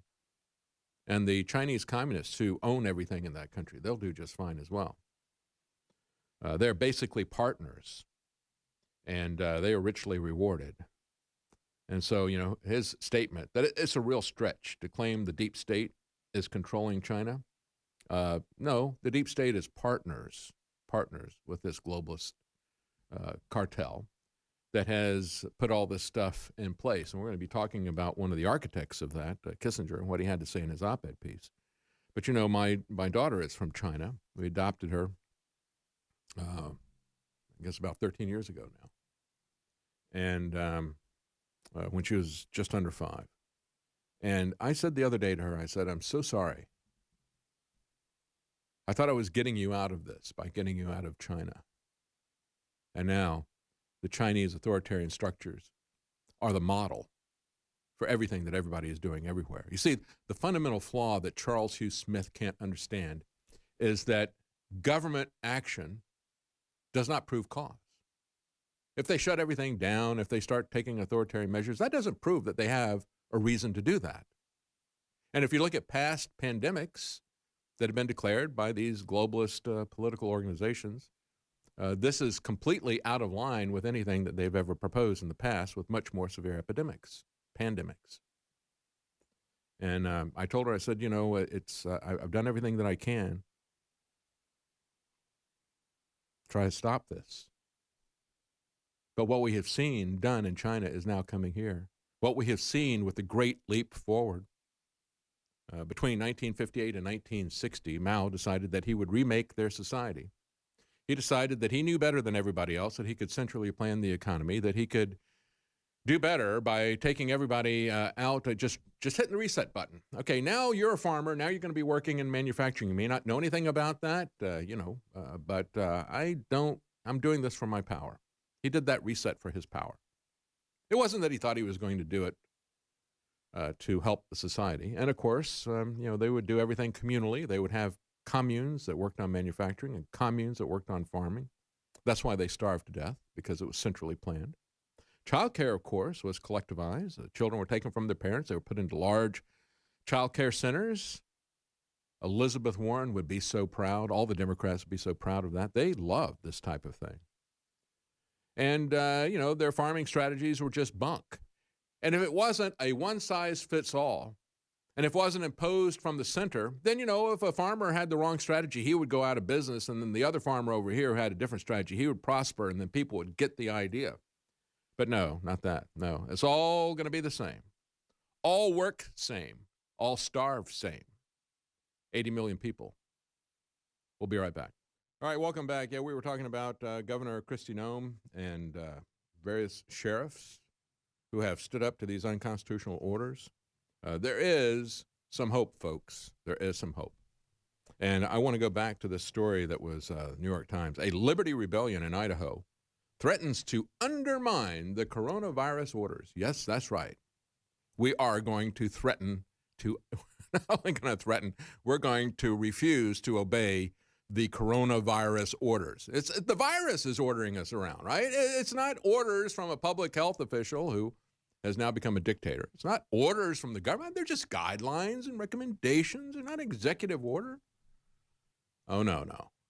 Yeah, you can use whatever euphemism you want. That's why I said, they're not going to declare martial law. They're not going to say this is an executive order from the federal government. No, they're going to issue guidelines and recommendations, and they're going to have governors pressure each other, the media primarily pressuring, and the federal government, the White House, pressuring people. They won't have the integrity to say it's martial law. But we do have the integrity in some of the people in Idaho, in this particular area. As Emmon Bundy was saying, we met here. The New York Times says, Governor Brad Little of Idaho ordered people not to meet like this. And they did it anyway. You see that?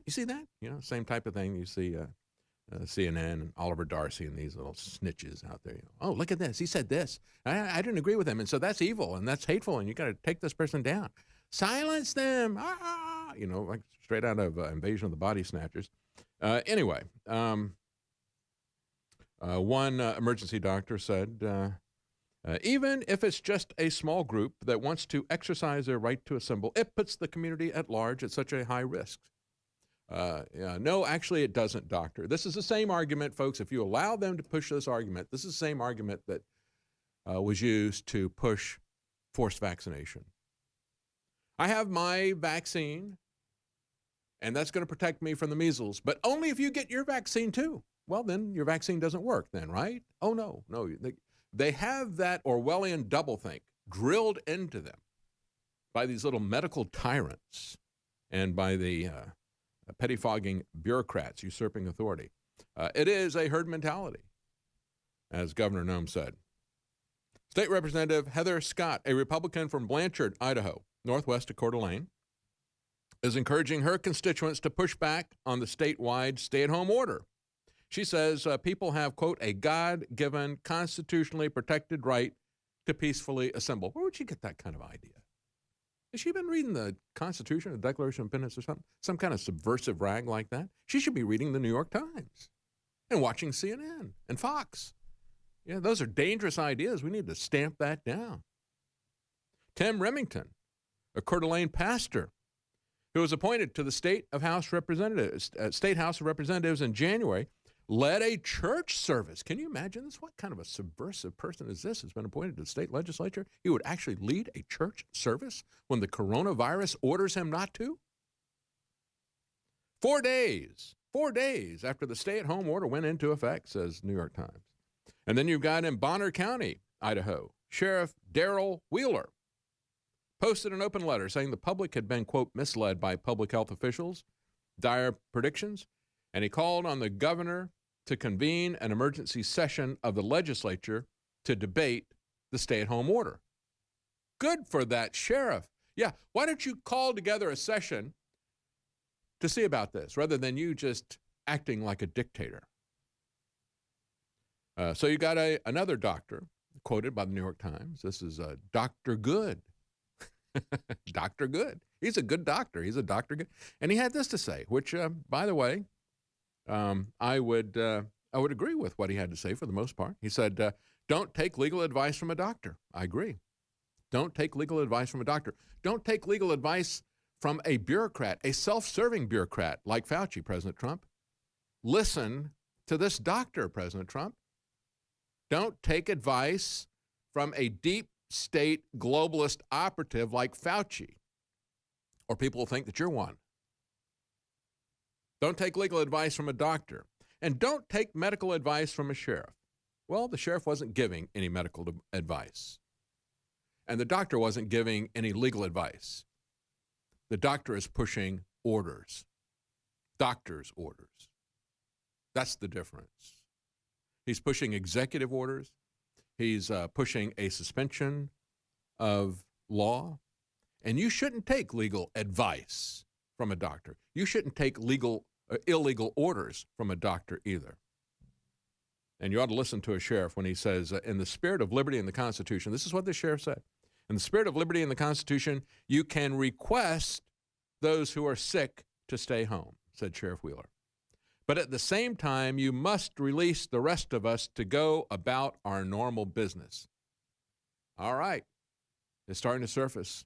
We got a sheriff here. We got a sheriff there. We got a state representative over there. We got the Bundys who are rallying this stuff. It's going to happen, folks. We're going to take this country back. Mr. Bundy said in an interview that a group in the Boise area was looking for a venue to host an Easter service this coming weekend. Can you imagine the horror for the people at the New York Times? You mean somebody is going to host an Easter service? How dare them? How dare them? With a potential crowd of 1,000 people. Mr. Bundy said a man in Twin Falls hoped to host communion in a park, an open-air communion, right? Oh, no, that's really dangerous, right? No, I read to you what the infectious, if you want to have some advice, listen to the infectious disease doctor who in Australia said, being outside, outdoors, as long as you maintain your distance, that's a healthy thing. Mr. Bundy himself is now leading regular meetings with dozens of people to assess how to fight back against what he calls government overreach, including with a physical presence if necessary. He says, I will be there and I will bring as many people as I can. We will form a legal defense for you. We will perform an active political defense for you. And we will also, if necessary, provide a physical defense for you so that you can continue in your rights. Yes, folks, it's very much like what Oath Keepers did in places where they were having riots and looting. And Oath Keepers went in and provided protection for the shop owners and so forth, defensive protection as a deterrent.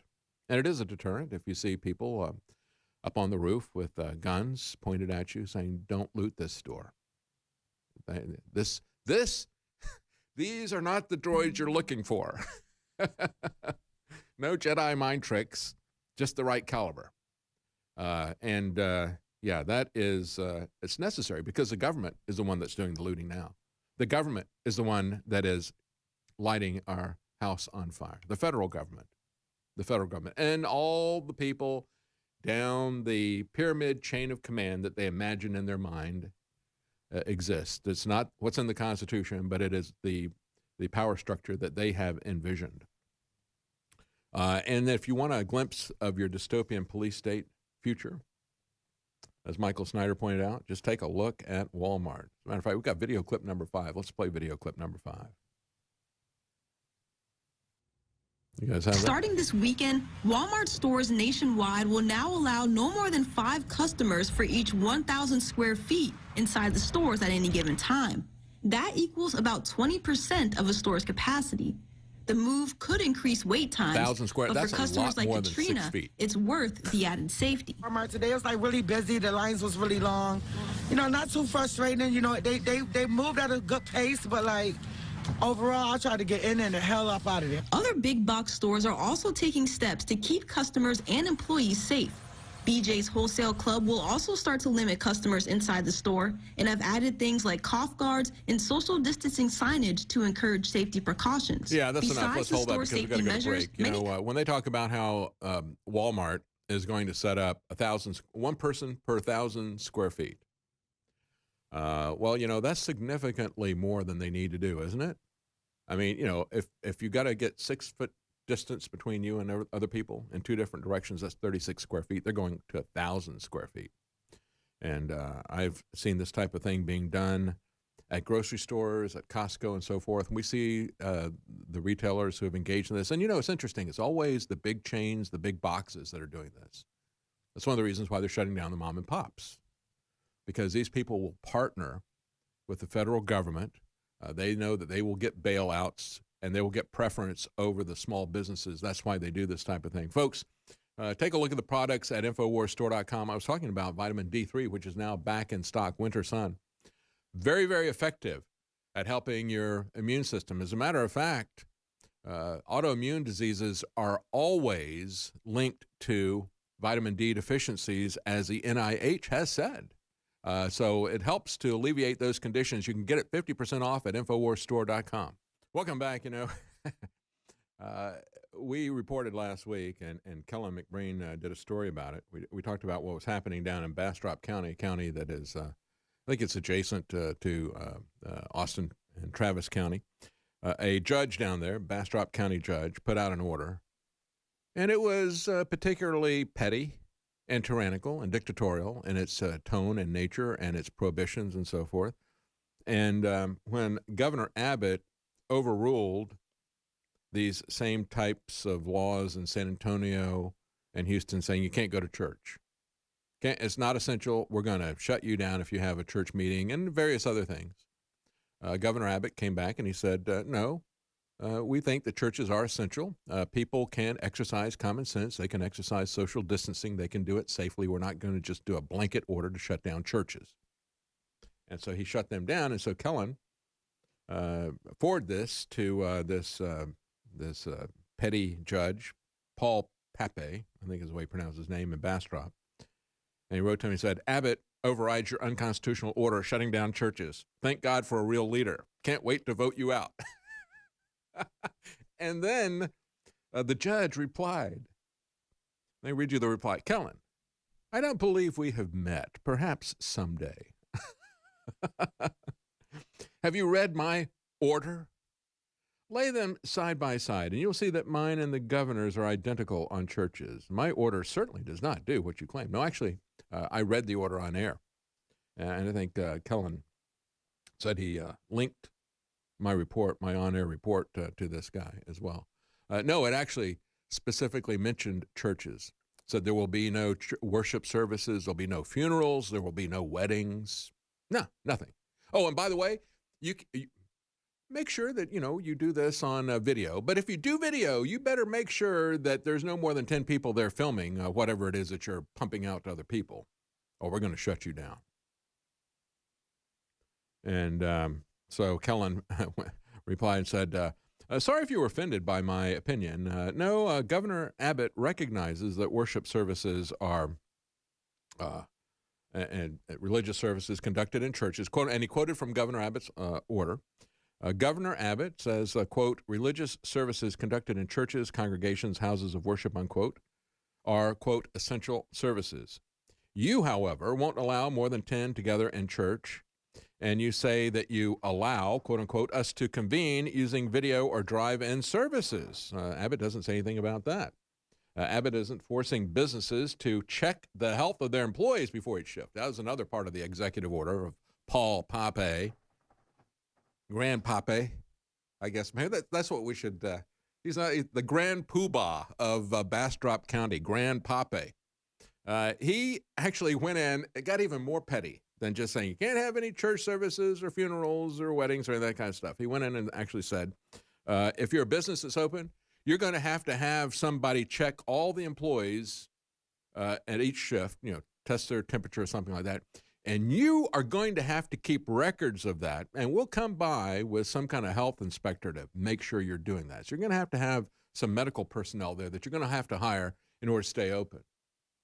And then he went further, as Kellen pointed out, he went further and said, oh, and by the way, we'll graciously allow you to get some things that you need, but you're not going to be able to get more than, and he said, 2 rolls of toilet paper and this and that. He had quantities that this Grand Pape, petty tyrant, was going to allow people to buy when they went to the store. Again, there's some hope coming for us. And we reached out to Ammon Bundy. He's agreed to come on the show tomorrow and talk about this. And Governor Noem, you have a open invitation as well. I want to support people who support the Constitution. We have to stand up for our liberties. We must stand behind these people who are willing to do that, people in authority who are willing to do the right thing, and not people like Paul Pape in Bastrop County. We'll be right back. Stay with us. Welcome back. Let's talk about Gates, Kissinger, Soros, Gorbachev, the evil empire, the evil network of these people. Henry Kissinger is back. 96 years old, and he just got an op-ed piece in the Wall Street Journal because, the Wall Street Journal loves his globalism. The Wall Street Journal, where Peggy Noonan was saying, if you're not panicking right now, you don't understand. Panic. Panic is a good thing. You got to panic right now. No, it's not. Even if this were as serious as you say it is, and your fudged numbers are collapsing as we speak on a daily basis, your predictions are, this is happening much, much more quickly than the fraud of climate change. Climate change fraud, look, we have these projections, not about weather, because, they can't predict weather 5 hours in advance. I constantly have this discussion with my wife. She puts a lot more stock in the weather predictions than I do. And I said, they can't predict the weather. They don't know what they're doing. I went to the American Meteorological Society a few years ago. They had their national meeting here in Austin. And I saw all these scientists who were diligently working to try to come up with weather prediction models and unfortunately failing for the most part. I mean, why do you have literally hundreds of papers and speeches and displays on the floor talking about their individual models and how they're trying to predict the weather? And when you sat in on some of their speeches, and I did, I sat there and I listened to then make their presentation, several cases. And, these guys are doing real science. They come up with a model, and then they test whether or not that model was correct. And they're able to do that within a day or so, because they're trying to make weather predictions on a matter of days. And so then every single one of them is failing, and they're sharing the information with each other as to how they can get these models to be more accurate. And when you come away from the American Meteorological Society's meeting and you realize that they can't predict the weather as hard as they're trying and using real science that accurately, then these projections that go out for decades, as they do with the so-called climate science, and the climate so-called science, let's put it that way, they're putting these projections out there, folks, and they're just trading on their credentials. They're arguing from authority. They're not arguing from data.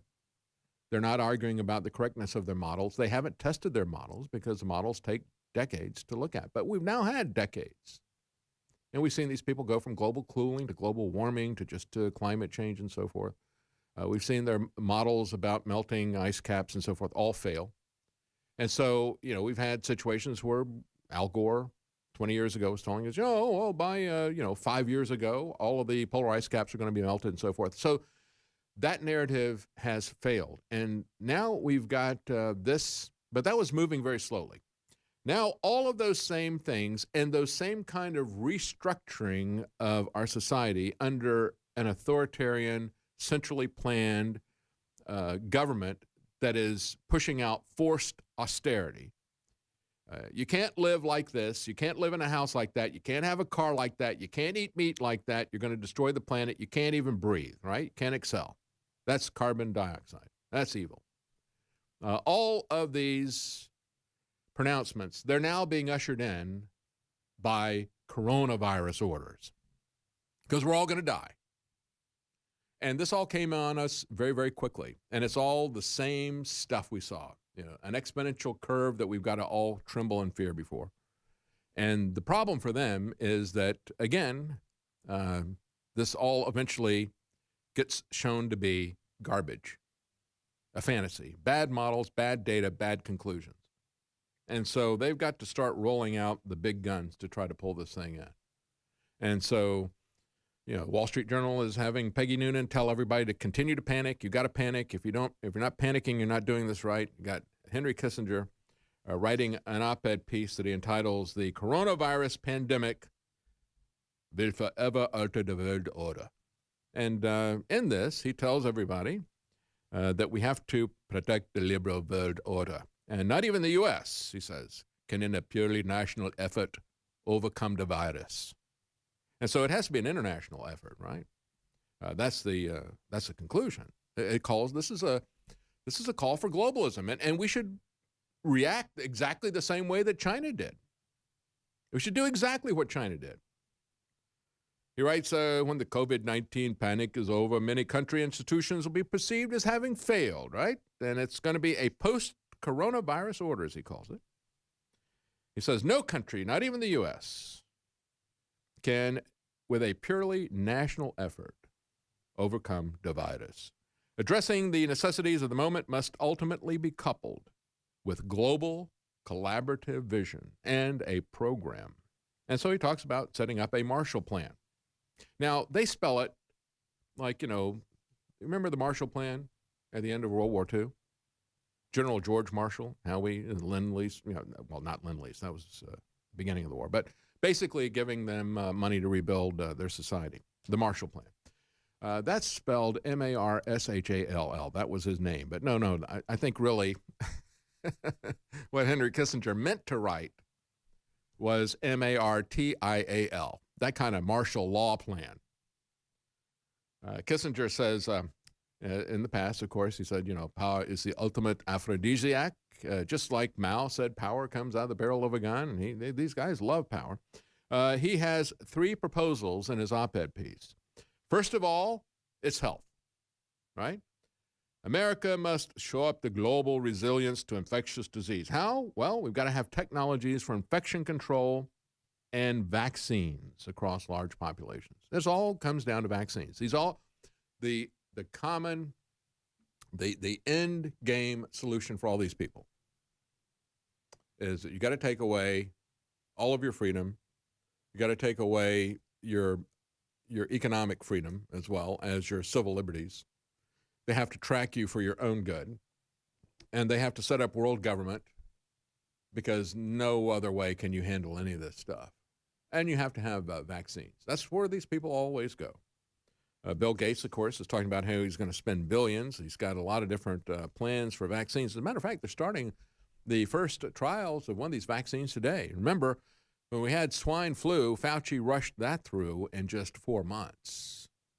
A lot of people were injured by that. And all these lies that they were saying, well, it's going to take us at least 18 months to do this.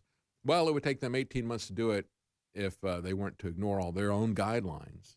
And even the 18 months of testing is not sufficient. So, you take a look then at his partner, Bill Gates. He called the free market, quote unquote, inept, when it comes to solving climate change.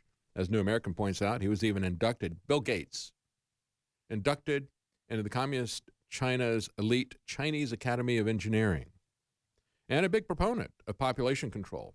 Again, the globalists have always promoted population control, and that's why the Chinese dictators did that for them. They made China, Kissinger and these globalists, they opened up China. They allowed China to use slave labor. They allowed them to pirate intellectual property. They allowed them to manipulate their currency. They allowed them to put up asymmetric trade rates so that their trade tariffs were 10 times what ours were for products coming from them to us on a given product. And in exchange, China decided they would roll through these types of restrictions that the globalists wanted, like the one-child policy. And they did that for a very long time. They now have a surplus, a big surplus of males because it resulted in gendercide. And that's a real problem for them. They need to have a war. They really do. If they don't have a war, that's going to be a very dangerous, untenable position for them. And so, when we look at this, we'll have more about the proposals from Gorbachev, from Soros, from Kissinger, from Gates, the usual suspects. And, of course, Soze Nitz, he doesn't exist. What's that guy's name? Soze. Yeah, complete surveillance, the eye in the sky, watching every move that you do, and using that to essentially read your mind. That is what's called geospatial intelligence.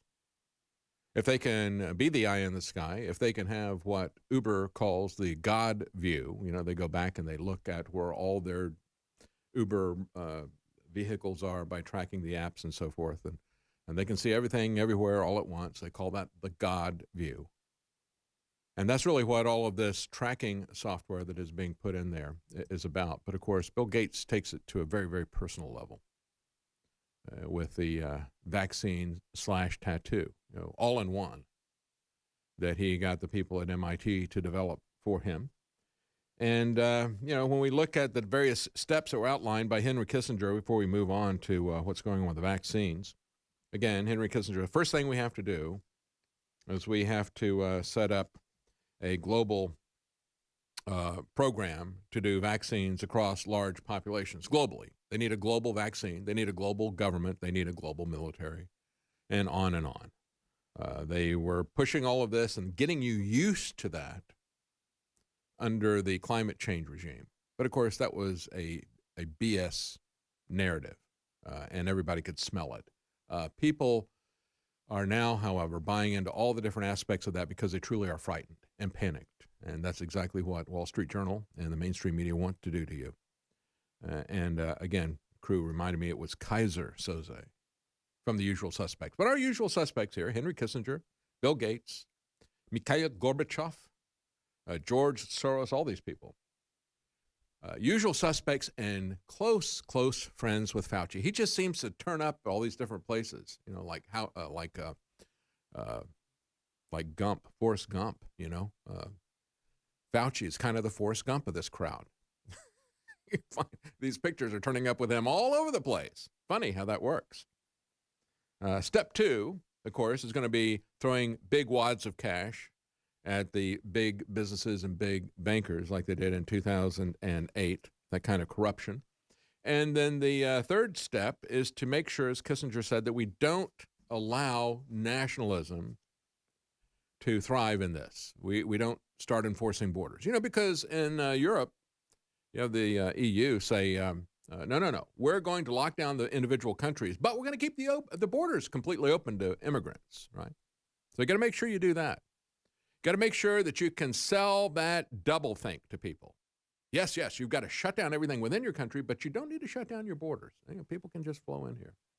Because, if they're coming from another area, they're just fine. Unless that other area is somewhere already in Europe. So Kissinger wants to make sure we don't let the coronavirus push us toward nationalism rather than internationalism, and that's his third proposal. He says the pandemic has prompted an anachronism, a revival of the walled city in an age when prosperity depends on global trade and movement of people. Well, no, we actually don't depend on that, Kissinger. You depend on that, and we're going to cut that off for you and your pals. We really are. We're going to do it one way or the other. If President Trump is not with us, we're still going to do it. We can do it, and we can do a grassroots movement, and it's about time people wake up and stop looking for some savior in government. I tweeted out, I thought it was kind of interesting, that this narrative about how this is going to be the worst week. I mean, we look at the fudged numbers. How ridiculous is that they've got this pinned down to a date certain where the number of deaths are going to happen. I mean, these people take their models far too seriously. Any real scientist, anybody who has done this, if they take themselves and their models that seriously, you shouldn't take them seriously. Anybody who's done this knows how malleable those things are. But I think it's very interesting that they would put this out and say, no, we're going to cancel Easter because that's going to be the peak death rate. See, Easter has always been about Easter and Passover, which has been canceled now in Israel and so forth. That's always been about deliverance. And of course, at Easter time, we celebrate Christ's death and resurrection and his salvation, rebirth of society, your rebirth through his resurrection and so forth. And yet government wants to crowd that out. Government wants to tell us, we're going to keep you locked down and we will let you out of the tomb because we're God, right? We're going to let you out of the tomb of your confinement after Easter. And we don't want you worshiping Christ or anything like that. That's just not essential. We are the ones who are essential. We are the ones who are your saviors. We're the ones who give you life. You need to look to us. You need to look to government for a handout. You need to look to scientists to cure this. Yeah. Bow down and worship them. Gorbachev said it's now time to revise the entire global agenda. Again, another one of these globalists. He says we need to demilitarize world affairs and then reallocate funds from military purposes to the purposes of serving human security. Yeah, see, he comes in peace. They're here to serve mankind. And you find out when you read their plans, when you read the plans of the Rockefeller Foundation and their simulations in the Gates Foundation, and when you look at what the UN has been doing and their proposals, UN 2030 agenda, you find out that when they say we're here to serve mankind, it's kind of like that Twilight Zone episode where the aliens came to Earth and they said, we're here to serve mankind. And they got on board the ship and they found out it was a recipe book for how to cook people. Yeah, they're going to serve you on a platter. Just understand that when he says we're going to demilitarize world affairs, what they're going to do is they're going to take the guns and they're going to turn them on you, inward on you. We got to just save people's lives, says Gorbachev. And he says, I believe that preparations should start now for an emergency session of the UN General Assembly. And it should be about nothing less than revising the entire global agenda. Oh, you got to revise it? You mean the UN 2030 agenda for smart cities isn't good enough for you? You got to have something else about that? And it's going to extend everywhere they're going to say that the church is not essential. They've already said that the family is not essential. As a matter of fact, they hate the family. You've probably seen the article from Soros Foundation writer, Sophie Lewis. This is something that was published by Open Democracy, this thing that is funded by George Soros, about abolishing the family because, coronavirus. And she said the family homes are, quote, fundamentally unsafe because of coronavirus. And, of course, they're also rife with inequality. And goes on to talk about all the worst possible outcomes of abusive relationships that could happen in a family. So she puts a family out there as a worst case scenario. Says that it is an oppressive structure, that housework is like physical and psychological torture. I like to see her house. And that the private family qua mode of social reproduction still frankly sucks. Isn't that funny? She puts in this sophistry of qua mode, and then the vulgarity there. You know what that means? The private family fashion of social reproduction. Yeah, we should hatch people, like Brave New World. We'll be right back. Stay with us. Yeah, it's absolutely amazing to see the contempt with which this Open Society Foundation author, funded by them, has for the individual family. Again, the private family qua mode of social reproduction still, frankly, sucks, as you had to say. And again, to translate that out of her academic sophistry, the private family fashion of social reproduction still, frankly, sucks, is what she's saying. She goes on to say it genders. Yes, that's right. We do recognize biological genders. We are not trying to gaslight or psychologically manipulate children. That's right, unlike you. It genders, it nationalizes, and it races us. It races us. I cannot stand these academics and how they coin terms like it races us. It norms us for productive work. Yeah, she turns race and norm into verbs and so forth. Anyway, it makes us believe that we're individuals. Oh, yes, we're not individuals at all. We're part of the herd. Get rid of that crush the individuality. That's the point of open society. We must crush nations. We must crush families. We must crush individualism. That's the point of these people.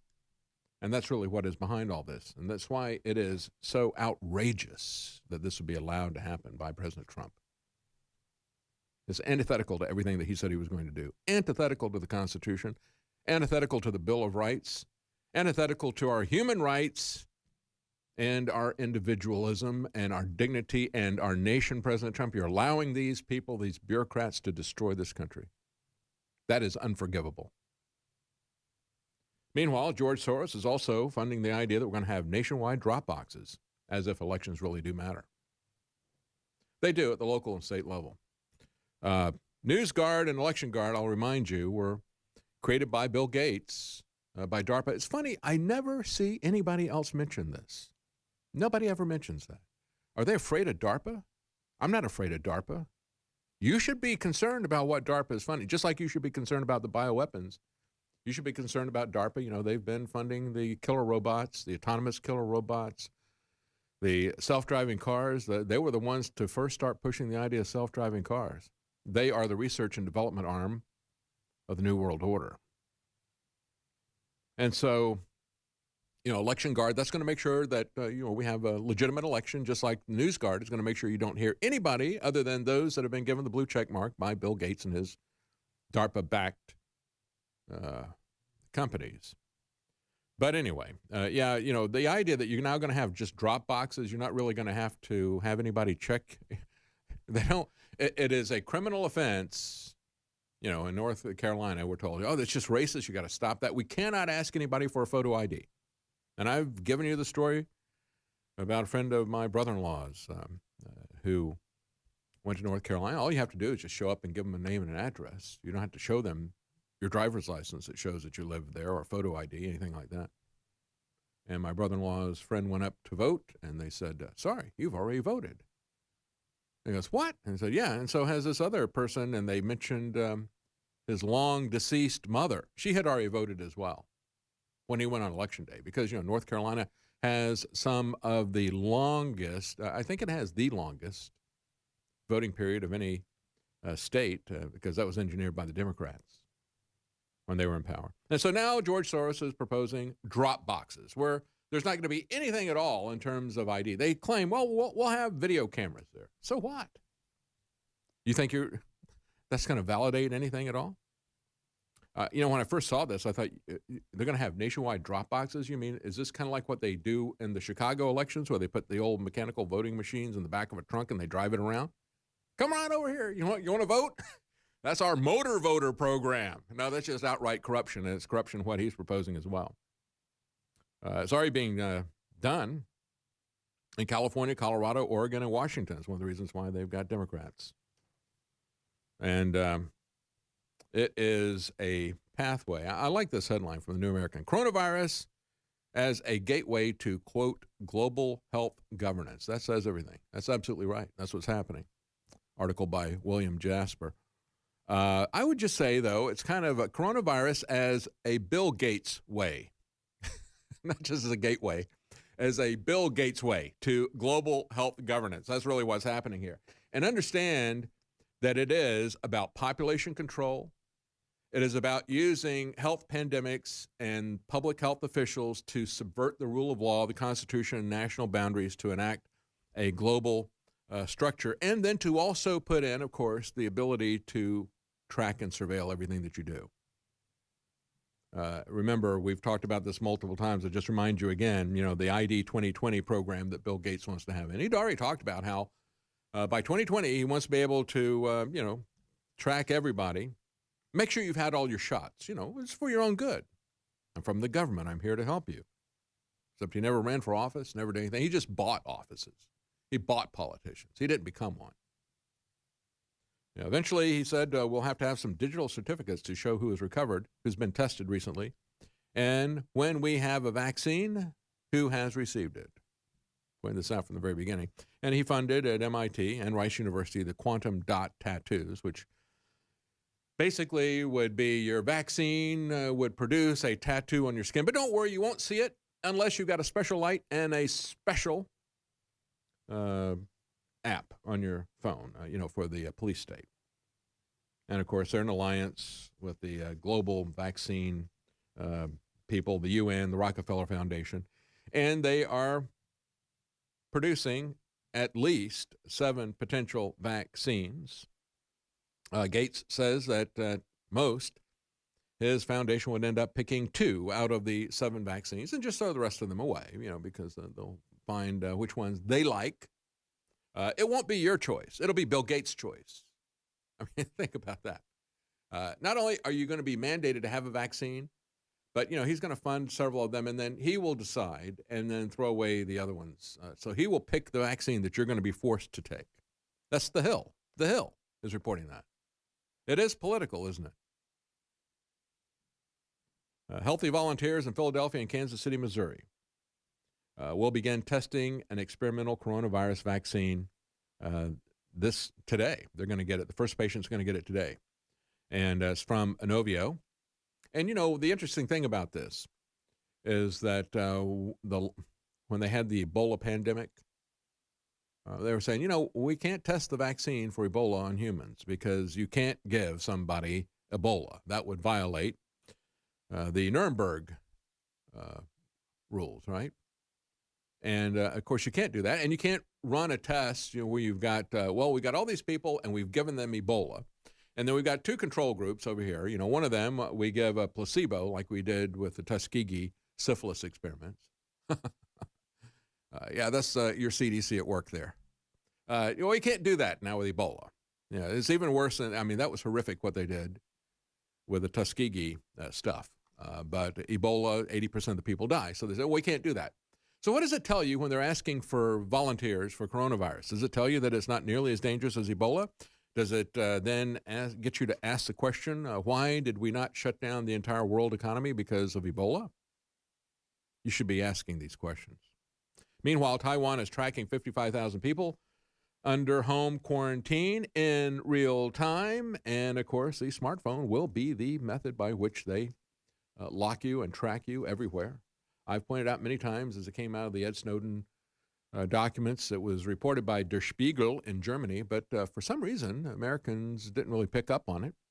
The 3 files there from the NSA laughing at you idiots, they said. They showed a picture of the 1984 commercial from Apple about the Mac, and it came out in 1984, and they had a reference tonight. It was done by Ridley Scott, that epic commercial on the Super Bowl. So they said, who would have thought in 1984? And they show that commercial. And then they said that this, and they show a picture of Steve Jobs, and he's holding up a smartphone, that this would be Big Brother. And then the next thing they show is a slide of people at the Apple store. All right, let's talk about the cures that they're trying to kill as they push out vaccines. This has become a left-wing narrative to say that Trump is somehow benefiting from hydroxychloroquine, that he's pushing some. And here's how the line of quote-unquote reasoning goes. This is from a rag called readsludge.com. Pharma-funded group tied to a top Trump donor is going to profit from the malaria drug. Well, actually, no. Here's all you really need to know that this is nonsense. Had President Trump, as I pointed out, begging the Indian Prime Minister, Modi, because this is a drug that's used typically for malaria. It's also used for some autoimmune diseases because it suppresses the immune system. And so it's used for lupus and sometimes for rheumatoid arthritis. But primarily in India, they're using it to control malaria. And so they have 4 of the 10 big factories in the world that make this particular drug. And President Trump was asking the Indian Prime Minister for it because he imposed an export ban on it. And I believe at the moment, the best that we could do out of that was that the Indian Prime Minister agreed to honor previous orders before his ban to allow that to go out, but not to allow us to expand in any more purchasing of that.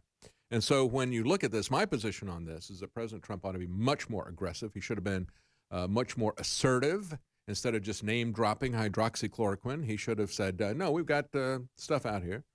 He should have had the courage that one doctor in a small town did when he repeatedly talked about how he had healed a couple hundred, then 350, then 700 people. I've treated these patients, and 100% of them have recovered. Here's what I'm doing. Hydroxychloroquine. I'm using Z-Paks to control secondary infections, and I'm using zinc because it's antiviral. That's what President Trump should have done. We should have had some leadership on this. And we'll talk about what's going on in the White House, the fight, and how the fight against hydroxychloroquine is being run by the fraud, Fauci, the deep state operative that doesn't want you to have anything other than a vaccine. And he's out to kill every cure that anybody comes up with. Any existing drug that's out there, he doesn't want you to have that. He's like, well, you haven't had double-blind studies and so forth, and that's the only way that we'll approve anything. That is not, folks, just a bureaucratic dogmatism, a bureaucratic inflexibility. No, he wants you to have a vaccine and a vaccine only. That's the only thing that he will accept because, of course, he works by and for Bill Gates. But here's the reasoning from the liberal left about all this claim. Some small clinical studies, they admit, have shown that hydroxychloroquine may help to speed recovery from the coronavirus. The drug is currently being used in some hospitals, and there is some anecdotal evidence of its effectiveness that has been observed. Well, if this is serious enough that you're going to shut down the world's economy, and you've got doctors coming out left and right, then maybe instead of threatening them, maybe instead of saying you're going to take their medical license, as Governor Whitmer of Michigan threatened and told the pharmacists don't fill those prescriptions. Instead of doing that, maybe you ought to go ahead and let people have this treatment instead of injecting the government into the doctor-patient relationship for which they have no constitutional authority. Shut up and sit down, Fauci. And why is he still in the meetings, President Trump? Why do you have this guy there? Just amazing to me. Amazing. And so here's their analysis. So there's a Jobs Creators Network that was founded back in 2011 by the guy that was co-founder of Home Depot, Bernard Marcus. He's a conservative. He's a Republican. Now, this network that he founded 9 years ago has been funded. They've gotten money from the Pharmaceutical Research and Manufacturers of America. That is just one of the organizations that has given them money.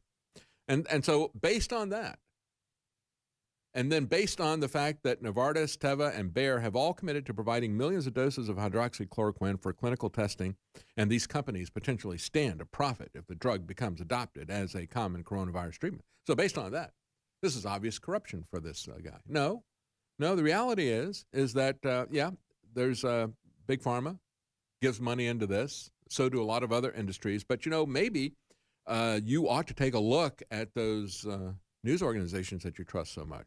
ABC, CBS, NBC, MSNBC, CNN, and even Fox. They're all funded by Big Pharma, probably at a much higher degree than this Job Creators Network has. But let's talk about the fight inside the White House that was put out by Axios. So the people in attendance were Fauci, Deborah Birx from the CDC, Jared Kushner, because, Jared Kushner should be making all these decisions about your personal health, right?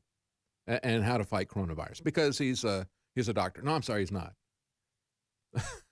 He's another one of these people like Bill Gates that shouldn't have a place in the room. This is just pure nepotism. I don't really care what Jared Kushner thinks.